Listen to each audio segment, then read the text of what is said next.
Halo telur, selamat datang di Media United, channel fans MU paling netral. Menang dipuji, kalah dibully. Di video kali ini kita akan membahas beberapa berita terbaru dari Manchester United. Ada update-update baru yang menurutku sangat menarik untuk kita bahas bersama. Langsung aja kita masuk ke berita yang pertama. Manchester United tertarik dengan pemain sayap Napoli, Kvaratskhelia, dan mengajukan ide untuk menukar Marcus Rashford dengan sang pemain sayap. PSG juga dikabarkan tertarik untuk mendatangkan sang winger Napoli tersebut.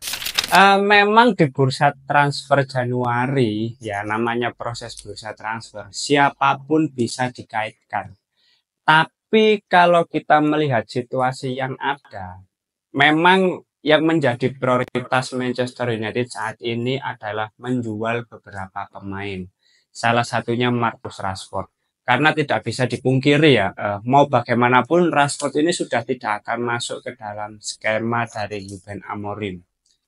Dan yang terbaru, nah Manchester United ingin menukar Rashford dengan Kvaratskhelia.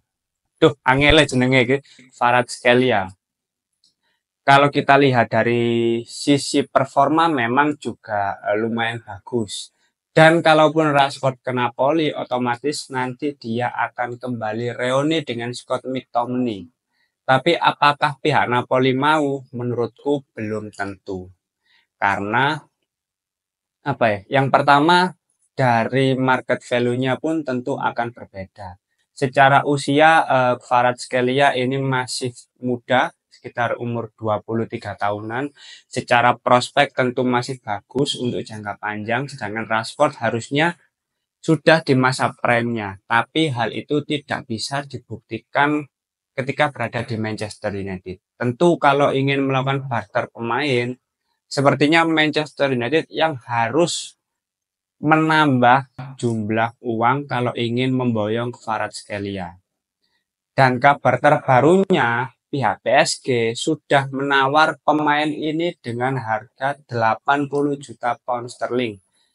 Angka yang sepertinya tidak mungkin bisa dipenuhi oleh Manchester United. Jadi kita tidak perlu berekspektasi terlalu tinggi ya di bursa transfer Januari. Karena Manchester United tidak mungkin beli pemain dulu kalau belum bisa menjual beberapa pemain. Entah siapapun yang dikaitkan dengan Manchester United, itu semua tidak akan terjadi kalau belum ada penjualan pemain.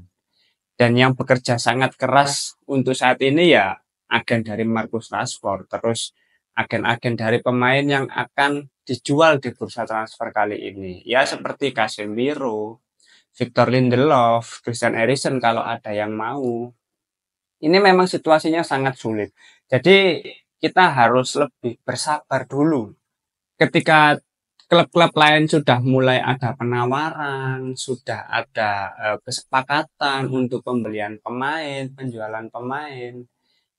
Yang dilakukan manajemen saat ini masih sangat kesulitan gitu loh untuk menjual beberapa pemain. Karena ya salah satu masalah yang dihadapi Manchester United saat ini dari dulu ya beli pemain mahal tapi jual pemain murah gitu loh.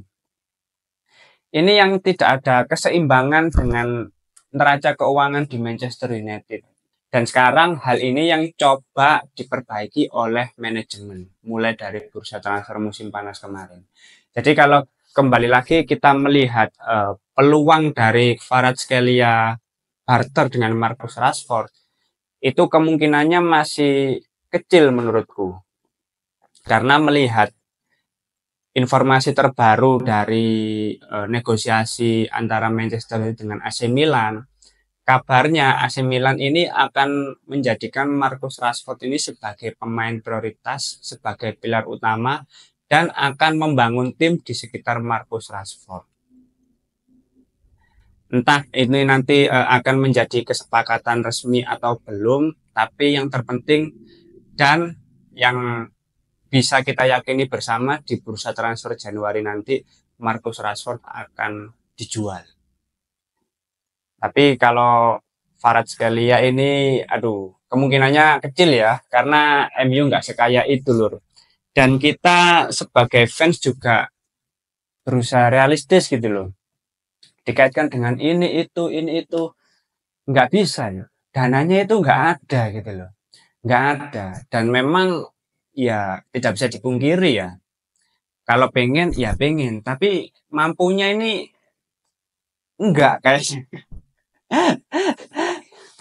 Ketika Manchester City sudah mulai melakukan negosiasi, berusaha mendatangkan Omar Marmoush, PSG mulai mengincar beberapa pemain dan melakukan penawaran. Yang dilakukan Manchester United apa?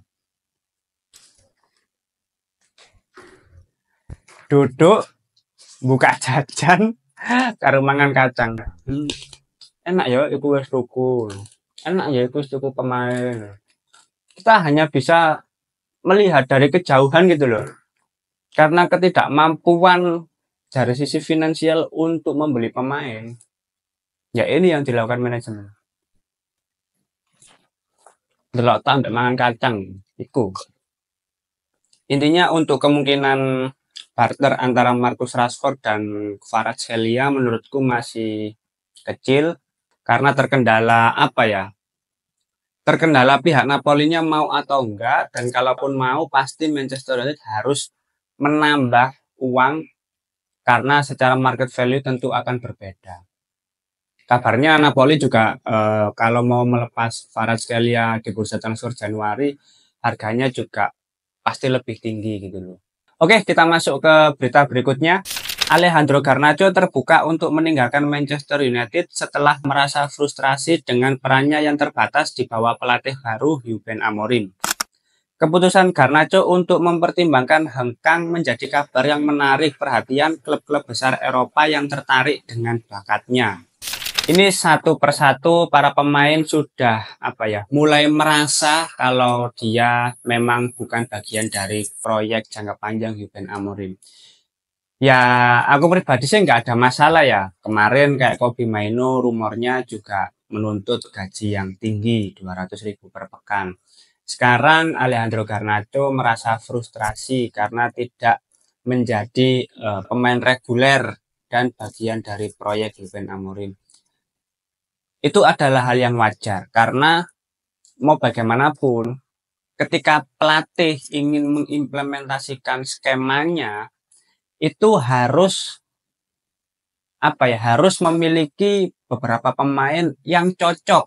Nah, ketika ada pemain yang tidak cocok, ya mau gak mau memang harus dilepas. Mau gak mau pemain ini gak akan dipakai. Nama-nama seperti Marcus Rashford, Alejandro Garnacho, ini meskipun pemain akademi, meskipun masih muda, potensial kayak Garnacho ini, tapi kita semua pasti tahu lah, secara performa masih belum konsisten, visi masih belum jelas. Ketika diberi kesempatan tidak bisa memaksimalkan dengan baik, seringkali buang-buang peluang, egonya masih sangat tinggi. Untuk pemain muda seusianya, terlalu banyak masalah yang harus dihadapi oleh Ruben Amorim dengan satu pemain. Nah, satu-satunya solusi, ya pemain-pemain yang memang tidak cocok dengan skemanya, ya harus dijual. Mumpung value-nya masih ada dan masih tinggi. Kalau kita bicara potensi, memang semua pemain muda itu potensial. Tapi yang namanya potensi kembali lagi, bisa memberikan dampak yang positif, bisa memberikan dampak yang negatif kalau misalkan gagal. Gitu.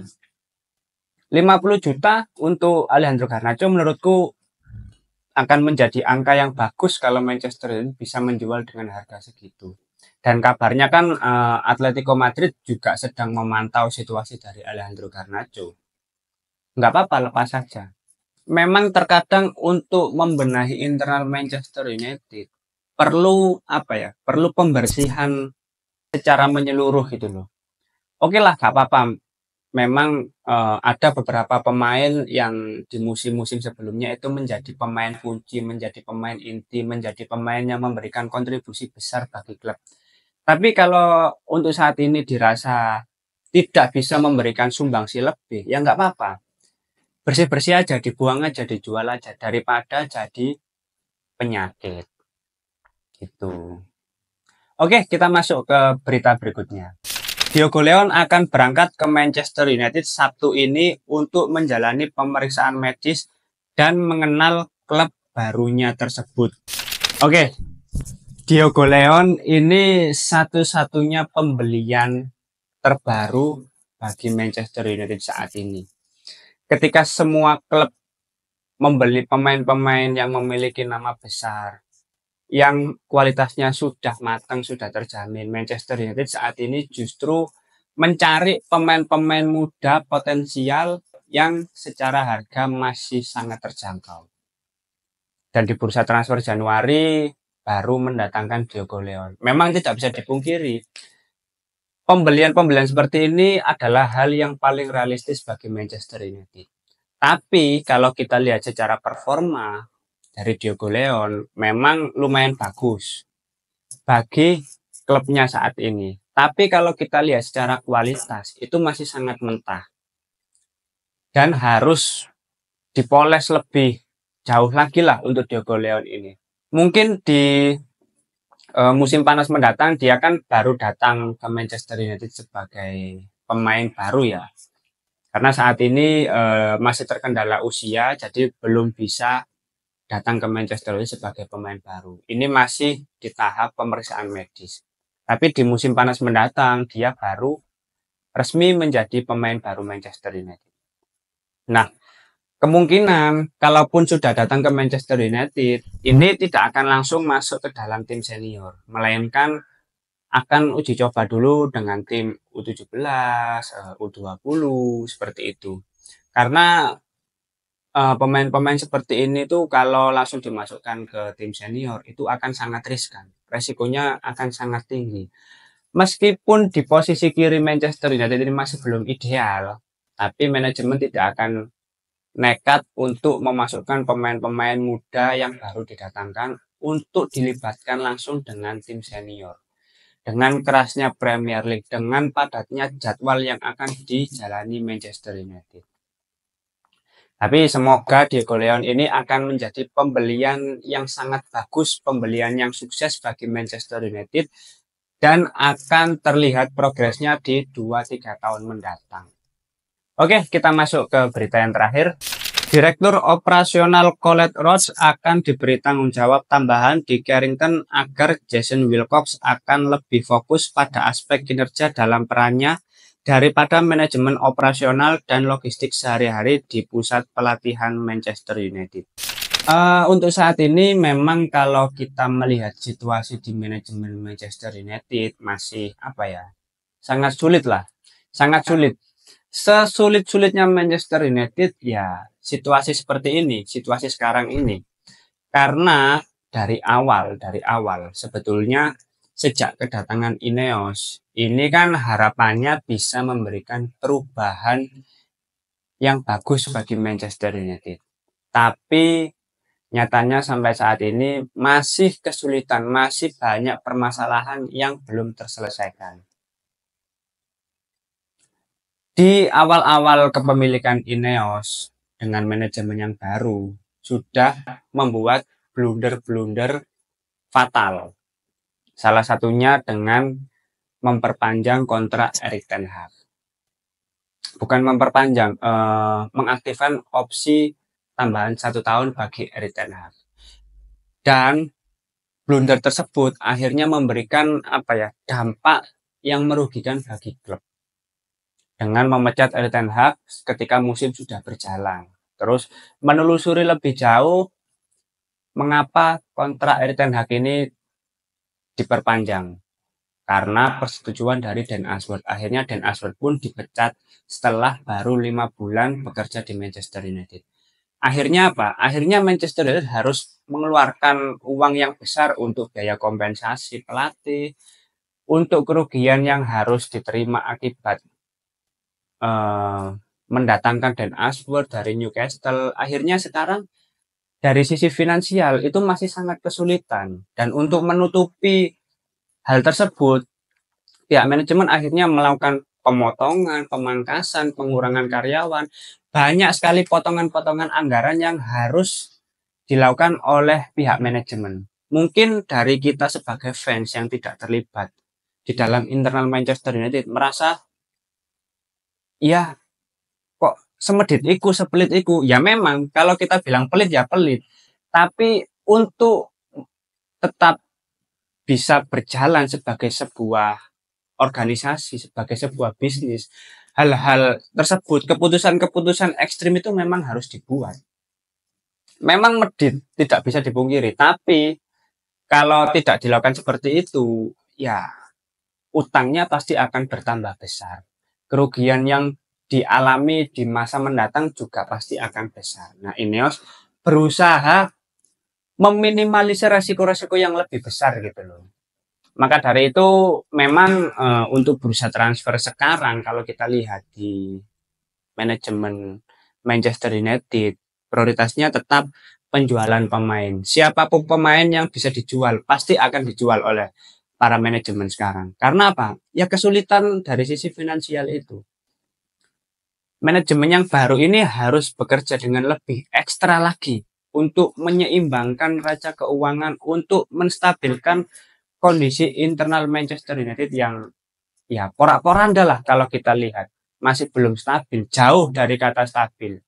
Oleh karena itu ya mungkin di bursa transfer Januari ini kita tidak bisa berharap para manajemen bisa mendatangkan pemain-pemain baru yang secara kualitas lebih matang, lebih lebih siap untuk bersaing di kompetisi Premier League. Alih-alih mendatangkan pemain-pemain dengan nama-nama besar, lebih memungkinkan kalau Manchester United hanya bisa mendatangkan pemain-pemain muda yang sifatnya masih hot prospect.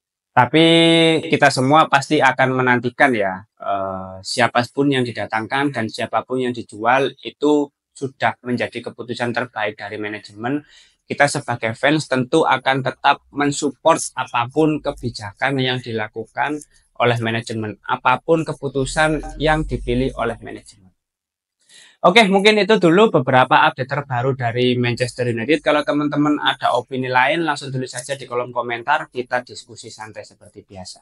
Terima kasih sudah menonton video ini. Jangan lupa like, komen, dan subscribe. Salam.